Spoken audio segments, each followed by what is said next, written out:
तो देखिए, एक तरफ राज्यसभा के लिए मतदान चल रहा है, दूसरी तरफ एक तस्वीर जो है वो सामने आई है। जीतन राम मांझी से जुड़ी हुई एक खबर है और बताइए जा रहा है कि तेजस्वी के कमरे से निकलती हुई जीतन राम मांझी की समधन ज्योति मांझी दिखाई दी है और बहू दीपा मांझी भी उनके साथ थी। तो देखिए, चूंकि राज्यसभा का चुनाव है, जोड़ तोड़ की भी बात और ये भी शंकाएं, राजनीति जो है वो लगातार चलती रही, लेकिन इन सब के बीच ये मायने क्या है, ये बड़ा ही महत्वपूर्ण हो जाता है। दिवाकर तिवारी जी हमारे साथ ब्यूरो चीफ जुड़े हैं। दिवाकर जी, एक तरफ मतदान राज्यसभा चुनाव को लेकर के चल रहा है, लेकिन इस तस्वीर को हम कैसे देखें जहां ज्योति मांझी और दीपा मांझी तेजस्वी के कमरे से बाहर निकल रही हैं?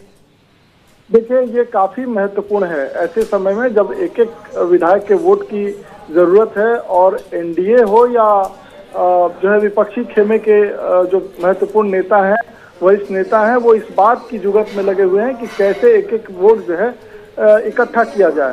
साथ ही इस बात की भी चिंता है कि कोई भी विधायक क्रॉस वोटिंग ना करे। क्रॉस वोटिंग के साथ क्या होगा कि जो आपकी रणनीति है कहीं ना कहीं उसमें लीकेज होगा। तो ऐसे में जो जीतन राम मांझी हैं, केंद्रीय मंत्री और एनडीए के खेमे में हैं, उनकी जो समधन है और उनकी पुत्रवधू है, दोनों अगर तेजस्वी के कमरे से निकलती हुई दिखाई दे रही हैं।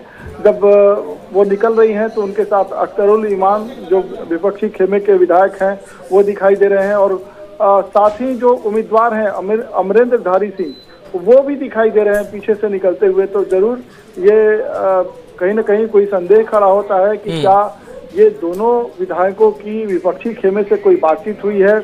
अगर बातचीत हुई है तो इसको लेकर जरूर जो वरिष्ठ नेताओं के माथे पे सिकन होगा कि कहीं ये क्रॉस वोटिंग की घटना ना हो जाए या विपक्षी खेमे में ये विधायक शिफ्ट ना हो जाए। तो ये जरूर शंका का विषय है कि जब एक एक वोट की चिंता है, एक एक विधायक जो है। दिवाकर जी, मांझी की मंशा शुरू से ही राज्यसभा जाने की रही, गाहे बगाहे उनकी टीस जो है वो भी नजर आती रही। क्या हम इसी का परिणाम माने कि ये तस्वीर अब सामने आ चुकी है? देखिए, अब तो देखने वाली बात होगी कि क्या ये विधायक विपक्ष के नेता तेजस्वी के कमरे से बाहर निकल रही हैं, तो ये क्या विपक्षी खेमे में अपना वोट डाल रही हैं। क्योंकि गाहे बगाहे जीतन राम मांझी डिमांड करते रहे हैं, वो अपने पॉलिटिकल एम्बिशन की चर्चा करते रहे हैं, वो ये कहते रहे हैं कि एनडीए में उनको सम्मान नहीं मिल रहा है। उनके जो हिस्से की जब विधान परिषद की बात होती है तो वो कहते हैं कि केंद्र ने, वरिष्ठ नेताओं ने, जो केंद्रीय नेता हैं एनडीए के, उन्होंने प्रॉमिस किया था कि उनको एक एमएलसी सीट मिलेगी अतिरिक्त। फिर वो ये भी बात कहते हैं कि उनको अतिरिक्त राज्यसभा की सीट मिलेगी और जब बिहार कैबिनेट का फॉर्मेशन होता है तो वहाँ कहते हैं कि उनको अतिरिक्त जो है एक बर्थ मिलेगा, मिनिस्ट्रियल बर्थ। केंद्र में भी जब हिस्सेदारी की बात आती है, सीट शेयरिंग की बात आती है, तो ऐसा नहीं है कि जीतन राम मांझी जो है उनके सुर अलग नहीं होते हैं। जीतन राम मांझी लगातार जो है अपनी राजनीतिक महत्वाकांक्षा गाहे बगाहे जाहिर करते रहे हैं। तो ऐसे में ये देखना बहुत महत्वपूर्ण हो जाता है कि क्या ज्योति देवी और जो समधन है उनकी और पुत्रवधू जो विधायक हैं, ये दोनों विधायक विपक्षी खेमे के विधायकों के साथ दिखाई देती हैं और नेता प्रतिपक्ष के कमरे से निकलती हुई दिखाई देती हैं। जो विपक्ष के उम्मीदवार हैं वो भी उनके साथ हैं। तो कोई अलग खिचड़ी तो नहीं पक रही है।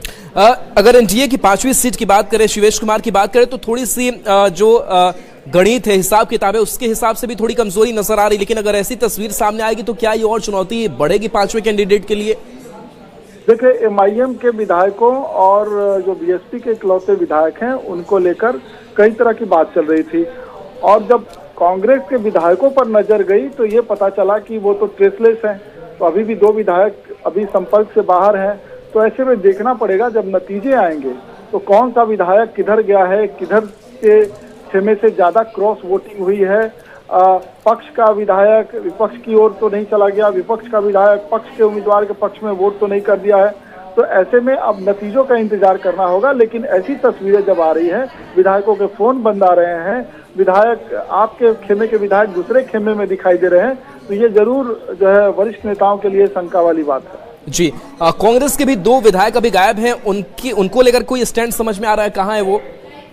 देखिए, कल से ये खबर आ रही थी कि कांग्रेस के कुछ विधायक जो सत्ता पक्ष के उम्मीदवार हैं उनके फेवर में वोट कर सकते हैं, लेकिन एक विधायक जो मनिहारी के विधायक थे उनको भी संपर्क करने की कोशिश हो रही थी, लेकिन उन्होंने वोट डाला है।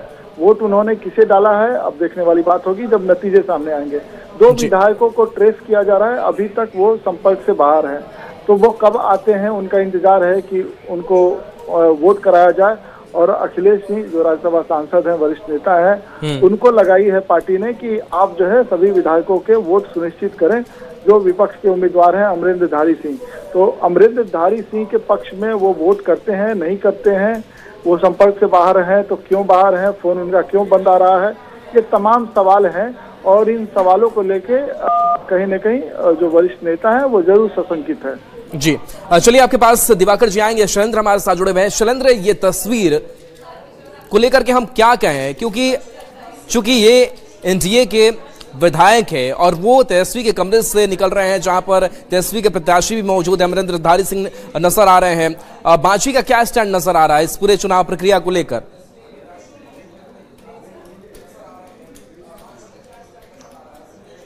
शैलेंद्र, आवाज आप तक पहुंच पा रही है? हाँ बिल्कुल, आवाज आपकी आ रही है। और देखिए जो तस्वीर है वो साफ ये बता रहा है कि किस तरीके से जो जीतन राम मांझी की जो समधन है और उनकी जो बहू है वो तेजस्वी यादव के कमरे से निकली। लेकिन हम ये पैसेज पहले वो दिखाना चाहेंगे जो जहाँ पर वो कमरा है, और ये तेजस्वी यादव का कमरा है, इसी कमरे से वो लोग निकले थी। हालांकि ये एक औपचारिक भी हो सकता है कि इस कमरे में जो नेता प्रतिपक्ष का कमरा है उस कमरे में वो पहुंची हो, चूंकि यहाँ पर तमाम लोगों का एक साथ कमरा है। एक तो संसदीय कार्य मंत्री का कमरा है, दूसरी ओर मंत्री का कमरा है, दूसरी ओर उनके जो आप सचिव हैं उन लोगों का कमरा है, और इसी से जीतन राम मांझी की जो समधन है और उनकी जो बहू वो इस वक्त कमरे में गई। जो तेजस्वी यादव इस वक्त भी इस कमरे में बैठे हैं, उनके पीछे जो AIMIM के जो विधायक हैं वो निकले, और उनके पीछे में जो महागठबंधन के जो उम्मीदवार हैं AD सिंह वो निकले। तो कई तरीके की चर्चाएं हो रही हैं, लेकिन साफ तौर पर यहाँ पर कहा जा सकता है कि औपचारिक मुलाकात भी उनकी हो सकती है। लेकिन बड़ी बात है कि जिस तरीके से अभी सभी विधायकों पर नजर रखी जा रही है, विधायक इधर उधर नहीं जा रहे हैं, और यही कारण था कि पिछले 2-3 दिनों से लगातार मैराथन बैठक चल रही थी पटना में अलग अलग जगहों पर, और कल भी काफ़ी बैठक हुई, और सभी विधायकों को निर्देश था कि वो अपने पार्टी के लोगों के साथ एकजुट इकट्ठा रहें। ऐसी परिस्थिति में जब 2 विधायक जो एनडीए के विधायक हैं वो जब तेजस्वी यादव के कमरे में जाती हैं और वहां से निकल करके मतदान करने जाती हैं, और उनके पीछे जो उम्मीदवार हैं वो भी होते हैं, तो कहीं ना कहीं सियासी गलियारे में इस बात की चर्चा जरूर हो रही है कि आखिर वो दोनों वहां क्या करने गई थी, क्यों वो दोनों वहां पर तेजस्वी यादव से मुलाकात करने गए, वो भी इस वक्त में जब राज्यसभा के लिए वोटिंग होनी है और दोनों एनडीए के विधायक हैं, जीतन राम मांझी की समधन और उनकी बहू हैं। तो ऐसे परिस्थिति में सवाल जरूर उठ रहा है। चलिए शैलेंद्र, एक चीज और वहां से जरा बता दीजिए। जी, एक सवाल ये उठ रहा था कि जीतन राम मांझी की जो बहू हैं और उनकी समधन है, उन लोगों ने तेजस्वी यादव से मुलाकात की, इसी कमरे से निकल के वोट डाले। उससे क्या मतलब है? एनडीए को वोट दिए हैं, एनडीए को वोट दे करके एनडीए के 5 सीट हम लोग चुनाव जीत गए हैं। देखिए जो जदयू के जो विधायक हैं, शैलेंद्र एक जानकारी और दे दीजिए, चूंकि मांझी की हम की पार्टी से 5 विधायक है, बाकी अगर ललन राम की बात करें, रोमित कुमार, प्रफुल्ल कुमार मांझी, इन विधायकों के बारे में कोई जानकारी मिल पा रही है? वो पहुंचे हैं, क्या कर रहे हैं? देखिए सभी लोग पहुंचे हैं, सभी लोगों ने वोट डाल भी दिया है, और यहाँ वोट डालने के पहले जो पार्टी की ओर से जो पोलिंग एजेंट बनाए जाते हैं, जहां पर वोटिंग हो रहा है, वहां पर पहले आपको दिखाना होता है कि आप किसे वोट डालने जा रहे हैं। उसे दिखाने के बाद ही आप वोट डाल सकते हैं। यदि आपने बिना दिखाए वोट डाला तो जो वोट है वो अवैध हो जाता है। तो ऐसी परिस्थिति में आप गलत क्रॉस वोटिंग करेंगे तो उसी समय पार्टी को जानकारी हो जाती है कि फलाने व्यक्ति ने क्रॉस वोटिंग किया है।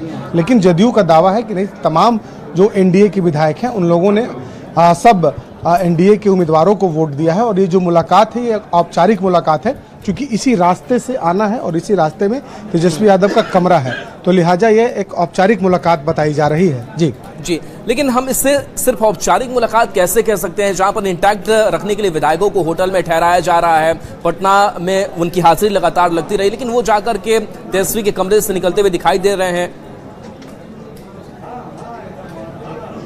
बिल्कुल, लेकिन मैंने बताया आपको कि यहाँ जो नियम है वोट डालने का, वोट डालने के पहले आप किसे वोट डाल रहे हैं यह पहले आपको दिखाना होगा। जो पोलिंग एजेंट होंगे पार्टी की ओर से जिन्हें बनाया जाता है, एनडीए के अलग अलग घटक दलों के वहाँ पर पोलिंग एजेंट हैं, उन्हें दिखाना होगा कि आप किसे वोट डाल रहे हैं। यदि आप उन्हें बिना दिखाए डालते हैं तो आपका वोट जो है वो अवैध होगा, वो आपका वोट कैंसिल हो जाएगा। दूसरी ओर जो वोट यदि आप दिखा करके डाल रहे हैं तो उस समय ही पुष्टि हो जाती है कि फलाने व्यक्ति ने, फलाने विधायक ने किसे वोट दिया है। तो ऐसी परिस्थिति में क्रॉस वोटिंग की जो संभावना है वो न के बराबर यहाँ पर दिखाई पड़ रही है। लेकिन चूंकि मुलाकात तेजस्वी यादव से हुई है तो जाहिर सी बात है कि सियासी गलियारे में इस बात की चर्चा जरूर है। इस तस्वीर चूंकि बहुत कुछ बयां कर रहा है तो ऐसे में चर्चा इस बात की जरूर है कि आखिर कौन सी नौबत आन पड़ी कि उन दोनों विधायकों ने वोटिंग के ठीक पहले, जब वोट आप डालने जा रहे हैं उसके ठीक पहले तेजस्वी यादव आरजेडी के नेता और जो आरजेडी के उम्मीदवार हैं उनके साथ आप मुलाकात करते हैं, एआईएमआईएम के विधायकों के साथ बातचीत करते हैं।